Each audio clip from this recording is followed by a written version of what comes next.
welcome to On Location with Grady McTavish. I'm your host of the host that makes you want to turn off the stream whenever you see my mug. Speaking of mugs, we have a mug sitting across me right now. Iyan Bruvold, how you doing, man? I'm doing great. Thank you for taking the time to sit down with me right now. You probably have some questions. Why is there a chess set and why am I dressed like an idiot? I think you look great. So I had a bit of an ego death the other day. I was playing chess. I got royally beaten, like disappointingly, embarrassingly. It was to my 8-year-old cousin though. And so that's a big problem. So I wanted to feel a bit better today, so I dressed like a rock star in the presence of an actual rock star. And I wanted to see if we can brush up on our chess skills a little bit and see if we can go from there. So we're actually in Rolla Hall right now. What's Rolla Hall? It is the center of community of Rolla. And if you look at the pictures around, it basically gives an idea of the 1,000 words that come from a picture of the community which was settled here in the early 1900s. You're, as I said off the hop, a musician. That's right. And not only a musician, but in my opinion, a great musician. Thank you. Of course. I think your work is extraordinary. And I want to say, for everyone listening at home and watching, you have the greatest band name ever. Wow. I want to just put that out there. FOLKY STRUM STRUM. Yeah. Wonderful. Where did that name come from? Not for myself. The original band, comprised of Graham Kerr and Reno Fitch, actually came from Graham Kerr. Oh, really? It was FOLKY STRUM STRUM and the Postmodern Bluegrass Boys. Oh, really? Our first album, and he called me FOLKY STRUM STRUM, and I just kind of took that adage on since. Yeah. I always thought it was kind of like a comic. It's comical to me. And when I tell people, or they ask what the band name is, and you say FOLKY STRUM STRUM, you usually get a little smirk and a smile. So they don't take you seriously. That might be my death someday. But You described your music as, especially the music for FOLKY STRUM STRUM, correct me if I'm wrong, wandering through a campfire and then wandering into a dream. Is that correct? It's something along those lines. it definitely started from it, right? It started from, in my earlier years, maybe some artists can relate, but I feel art is sometimes a very lonely endeavor. Yeah. So it starts in a bedroom or basement or something, and then eventually you might find other kindred spirits that enjoy creating. And then for myself, I was planting trees around fires, playing songs, and people out of that related. And so that made you feel connected. I play on a stage because that's the forum that usually is presented to you. Yep. But I personally like being close, and that's usually what it's kind of primitive too. It's where we all kind of started at some time. Yeah, absolutely. I find that as an artist, I'm overwhelmed by choices sometimes when I'm making stuff. Yeah. Do you find that at all making music? I don't know. Some people have many approaches to how you create and what the reasoning behind it is. Some people feel like it's not even a piece of themselves. Right. More of a spiritual sense. Yeah, of course. Music is just something that I think when you think about something and you think about it constantly and you get into your own little mind prison, you'll never become free.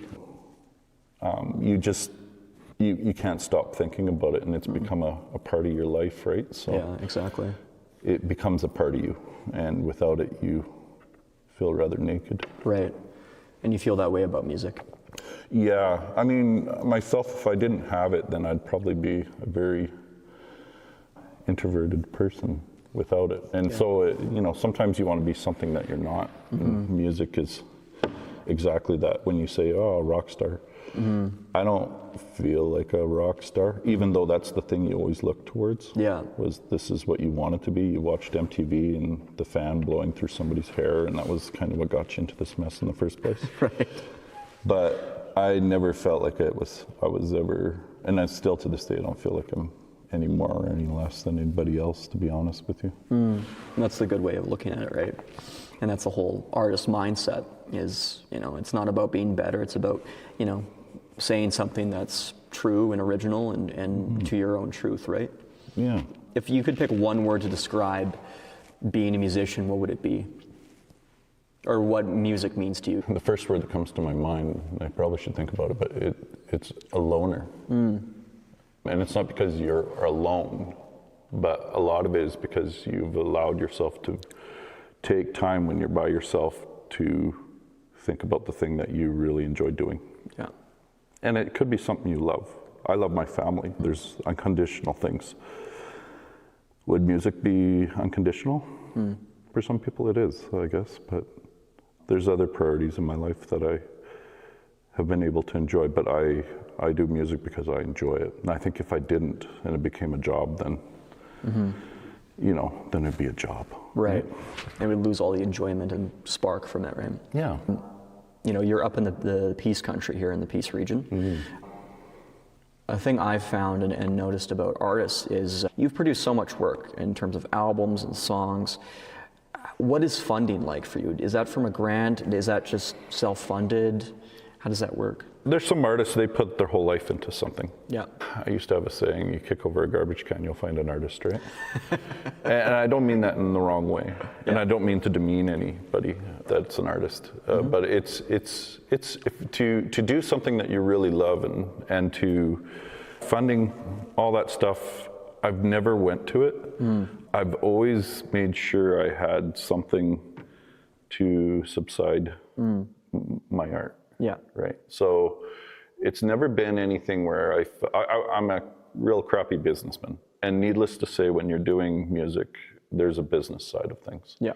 And you slowly learn about it through snippets from friends of, hey, you know, this is something that's important because they do something that is important. Yeah. And so it's worth something, you know, because at one time you'd go and play and of course you'd do it for free because you love it. So it was really hard to figure out that divide between, you know, trying to figure out how to live on this and then, you know, the enjoyment and trying not to get too far away from the thing that you've always enjoyed doing, right? There's a business side to art, but you don't want to make it the most important part because you kind of lose the soul of it, right? Yeah. Yeah. Do you think there's obstacles to being a musician in the Peace region? I don't think it's any more than any other place. I think, and maybe that's because the way things have changed. Yeah. Like in media, what we're doing here, or just the way you can actually hear music. Now, the offset of that is how people get paid to do their music, and, you know, for streaming and whatnot. You don't make any money on it. I think the plus side of it is the way to have your music that's accessible to anybody in this world that has any, you know, any means to have a computer or a phone for that matter. Yeah. And so I feel like it's an era where people that are in the basements are able to put out music and or their creations or thoughts and be able to have people accessible from somewhere else. And then you didn't need like this huge studio full of tapes and, you know, stacked up high to do what you want to do. Now you can even do it on your computer. So it's more accessible, but it probably makes it a heck of a lot harder if you're trying to subside on it. There's no doubt about it. And I see it and I feel it more as yeah. Do you have a favorite song or album you've produced that you're like, that kind of tells people who I am as an artist or a musician? That was really important to me. I feel like albums are like my children. Yeah.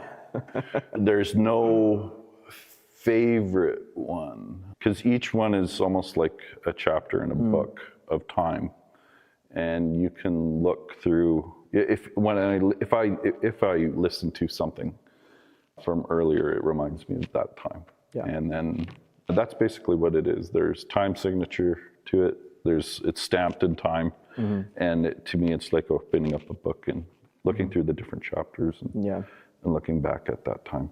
Yeah.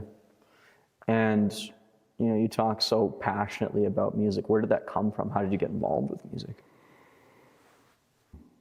I remember, actually music again associates with time for me. So I remember times even just being a child, having access to a radio when I was supposed to be sleeping maybe, and listening to the songs that were on the radio. and the ones that you connected with, right? Like, oh man, that's a good song. And you start hearing the song, which sadly, I feel like when you become a musician, you don't listen to the song anymore. No. You rip it apart now because you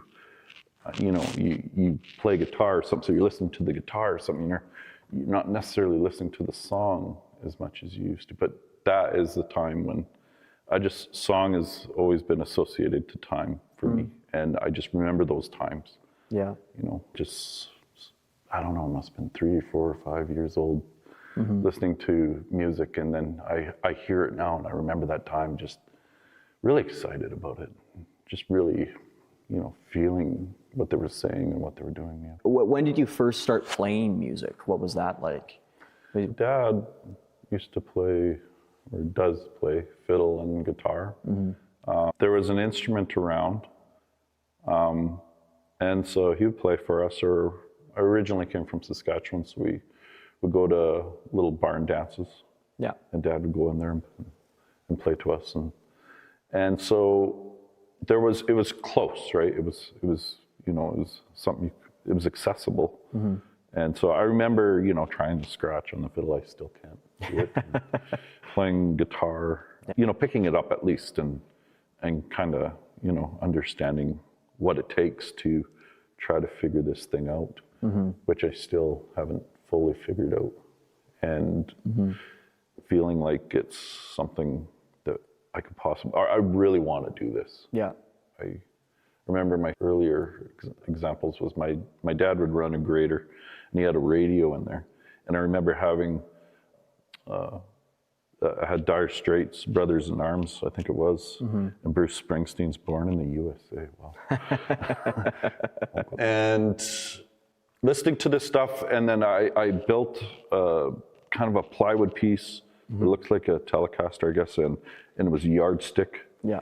And I would go to my dad's grader and I'd pretend that I'm playing. So you could visualize, you're already thinking about, this is something I really enjoy doing. You don't have strings, you're not even doing it, but you think you are. Yeah. You could see yourself doing it and enjoying that moment of pretending that you were the one playing too. And then from there, you realized, wow, I really enjoy this. I really want to keep doing this. And was it just practice and starting to perform in front of people and stuff like that? Or how did that kind of evolve? 14, I was with Reno Fitch, like I mentioned before. And we were in school. We'd go to band practice. And there was the songs of the day. Trying to, Reno was very good at the study of music, and I was lazy. And so I would sit there and try to figure out what the chords were, and then he'd come back to me, no, these are the chords. And so what that did for me was try to learn how to play by ear. Yeah. And if I hear something, then try to transcribe it over to a guitar. Yeah.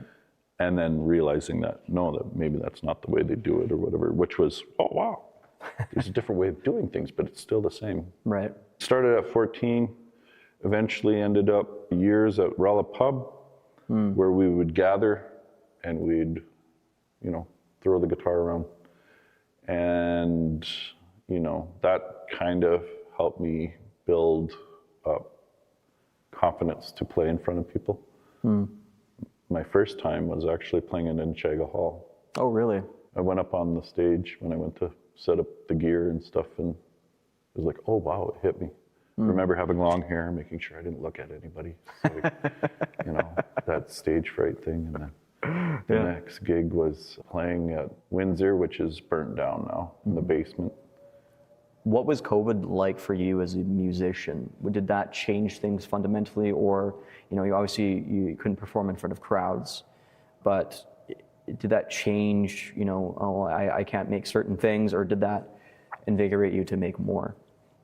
I'm empathetic of what was going on, especially with other musicians. I didn't really mirror the feelings because for me, I was at a point where we were traveling quite a bit, and there's certain demands that I felt like, and this is just my own personal thing, but it was demands that bring you home and want to be around your children and your family. And that year, there was a year there where we traveled quite a bit in 2016, and the family would come with me, and it was something I always wanted. It's the reason why I like doing festivals, because then my family can be there, Right. which you can't really do with bars. What it did was kind of give me a good slow down period for myself to get back to that thing where I started. And that was sitting in my room and playing my guitar. And so the need to go play in front of people is always something I like doing. But what it did help me do was remember where I came from, and try to find different ways to love that thing you'd like doing, right? Right. It got me into a whole bunch of crazy things that I'm still trying to figure out.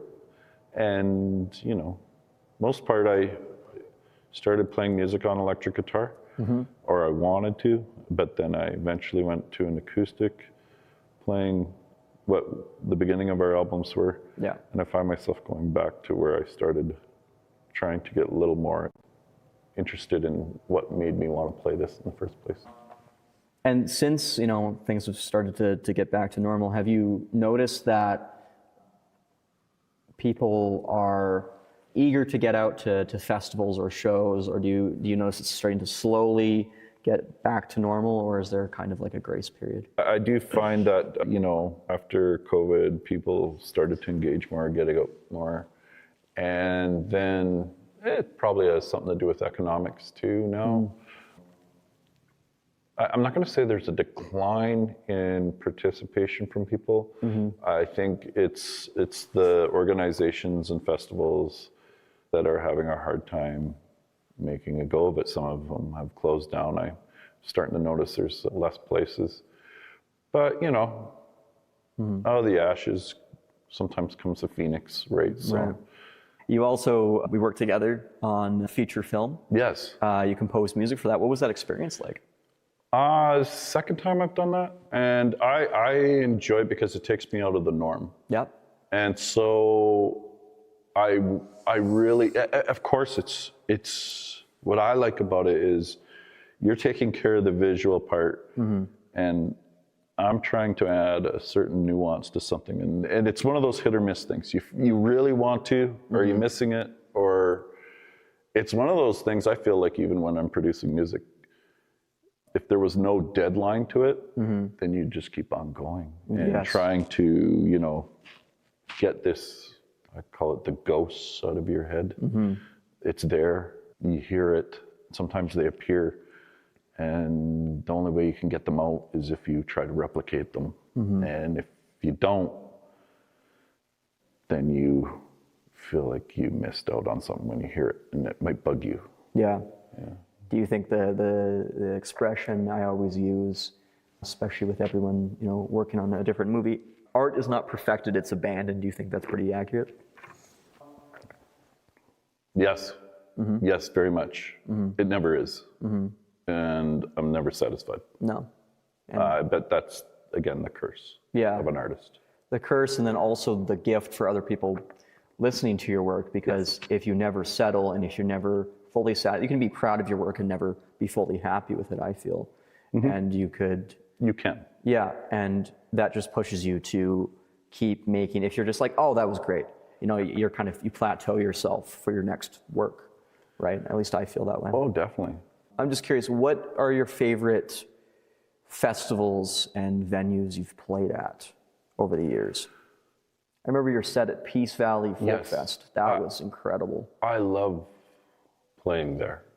I love playing there. It's home, right? It's home for me. It's the closest one we have for folk festivals. And so I feel comfortable without a doubt. Yeah. But that doesn't take away from any other festival. And a lot of it is because of your own perception, me as a person. Yeah. You go into a strange place, there's a lot of strange people.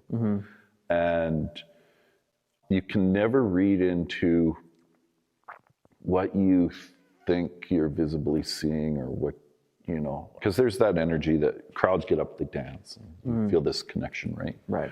And you can't read off that all the time, and you can't always thrive for that. You can't be habitual about that. Right. And because I remember one time I was at Smithers, amazing festival, you know, greased and oiled just perfectly. It's been around for many years, and they wanted me to play on a Sunday morning. And I was used to doing the late night shows and the high energy and stuff, so I had to figure out this, you know, what is the ingredients to make the beautiful Sunday morning cake for people. And I took, you know, these visuals and thinking, you know, I was trying to play a set that would help that person get out of their tent with their coffee and, you know, be that experience for them. But of course, there's not going to be that high energy. But sometimes you just had to look and there was somebody on their chair going like this, or they're tapping their foot, right? You see this thing that they're comfortable, or else their beats right here. They're not jumping up and down. So Right. every festival, my mind can sit there and say, that was a terrible experience. A lot of it is because I didn't do good enough. But really, most of the time you just got to look at it and say, hey, this was it. You can judge it from the people that are playing with you too. And they'll say, no, I thought it was great. Well, it's like, okay, it's just me. It's in my head. Is there an art to performing live and making people feel comfortable, especially at a festival? The same reason why you started playing music, you heard something, you were inspired by something. I mentioned Dire Straits and Bruce Springsteen. Yeah. Bruce Springsteen, the storytelling. Dire Straits, because Mark Knopfler is just amazing guitar player. Yeah, for sure. For me, when I go to festivals, it's like a family. You may have gotten to know each other. You may come across each other, and that's when you get to meet. But you might meet somebody else, and it's ageless. There's people that are coming into the scene, and they're new, and they're full of this energy, and it's timeless. So you gain relationships with people older than you and people that are younger. Yeah. You respect. You see what inspires them, what makes their thing tick, and you study it. And you think, oh man, sometimes I will start singing like a friend. My wife will, hey, that sounds like, and I'm like, yeah, okay. Because you've been inspired by that. You want to get there. You want to be something you're not. Right. Yeah. In all aspects, I feel sometimes. Yeah. Iyan, I could talk to you for hours and hours. This has been such a great talk. Truly, you are an inspiration to me as an artist and someone I'd like to be as an artist. So thank you very much. Oh, very reciprocated, Grady. I really love what you guys are doing. Thank you. I like the fact that you're getting community involved. I really praise what you guys are doing and hope you guys keep on doing it. Keep on rocking and rolling. Yeah, rocking. Well, thank you, Iyan. That means a lot coming from you. And that is our show here today. I really appreciate you guys watching and enjoying my rock star-like lifestyle. I really appreciate you guys watching. Take care and love one another. Thank you very much.